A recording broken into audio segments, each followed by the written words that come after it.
আজকে আমি একটি খুবই গুরুত্বপূর্ণ বিষয় নিয়ে আলোচনা করার চেষ্টা করব। এই যে দেখেন একটা হচ্ছে পিএনজি, এইটার পিছনের ব্যাকগ্রাউন্ড কিন্তু একটা ট্রান্সপারেন্ট ব্যাকগ্রাউন্ড। মানে এইটা আমরা যেখানেই নিয়ে যাই সব সময় এই ডিজাইনটা যাবে, এই পিছনের ব্যাকগ্রাউন্ডটা যাবে না, এটা হচ্ছে ট্রান্সপারেন্ট। আর একটা হচ্ছে যেটার পিছনে একটা হোয়াইট ব্যাকগ্রাউন্ড থাকে। আপনারা কি এটা জানেন যে পিএনজিতেও হোয়াইট ব্যাকগ্রাউন্ড সেভ করা যায়? এখন আপনারা হয়তো ভাবতে পারেন পিছনে একটা আমি শেপ নিব, শেপ নেওয়ার পরে আমি তারপরে হোয়াইট কালারের শেপ নিয়ে তারপরে পিএনজিতে সেভ করব। না, এটা আমি কথা বলছি না।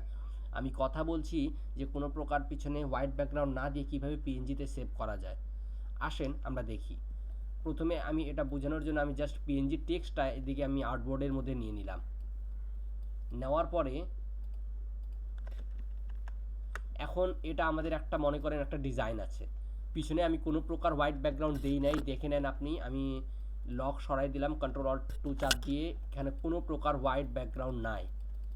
এখানে শুধুমাত্র এই পিএনজি লেখা আছে, আর কিছুই নাই।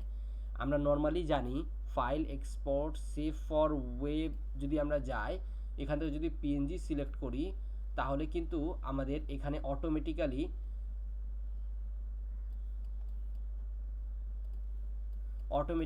আমাদের কিন্তু এই যে দেখেন পিএনজি হয়ে গেল ট্রান্সপারেন্ট। আমি একটু সেভ করে দেখাই দিই আপনাদেরকে। এখানে আমি সেভ করে দেখাই দিই।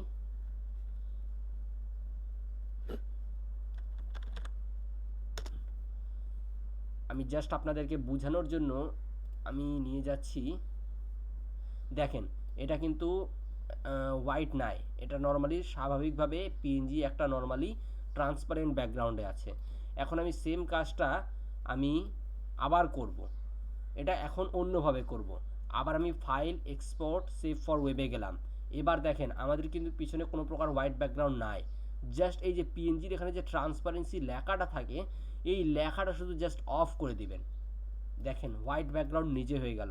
তাই এখন থেকে যখনই হোয়াইট ব্যাকগ্রাউন্ড লাগবে তখন আমরা এখান থেকে ট্রান্সপারেন্সি সরাই দিব। এখানে অন্য ব্যাকগ্রাউন্ডও করা যায়, ব্ল্যাকও করা যায় বা আই ড্রপার কালারও করা যায়, সেটা ভিন্ন বিষয়। তবে আমি জাস্ট হোয়াইট ব্যাকগ্রাউন্ডটা বুঝাচ্ছি যে পিএনজি থাকার পরেও আমরা হোয়াইট ব্যাকগ্রাউন্ডে সেভ করতে পারি। আমাদেরকে সব সময় যে জেপিজিতেই হোয়াইট ব্যাকগ্রাউন্ডে সেভ করতে হবে এরকম কোনো কথা নেই। এটাই হলো পিএনজির একটা নতুন একটা কথা বা নতুন একটা নিয়ম, যেটা অনেকেই জানে না যে পিএনজিতে থাকেও হোয়াইট ব্যাকগ্রাউন্ডে সেভ করা যায়, কোনো প্রকার সাদা কালারের রেক্ট্যাঙ্গেল পিছনে না নিয়েই করা যায় এটা। এখন এখান থেকে আমি সেভ করলাম আপনাদেরকে বোঝানোর জন্য, টেস্ট 2 নামে এটাকে আমি সেভ দিলাম। এখন আমি আবার গেলাম, দেখেন এটা ছিল টেস্ট 2, দেখেন হোয়াইট ব্যাকগ্রাউন্ড আসছে আর এটা দেখেন নর্মালি ট্রান্সপারেন্ট আছে। তাহলে আশা করি আমি বুঝাতে পেরেছি পিএনজিতে থাকার পরেও কিভাবে একটা হোয়াইট বা সাদা কালারের রেক্ট্যাঙ্গেল পিছনে না দিয়েও আমরা এটা বানাতে পারি। আশা করি বুঝাতে পেরেছি। ধন্যবাদ।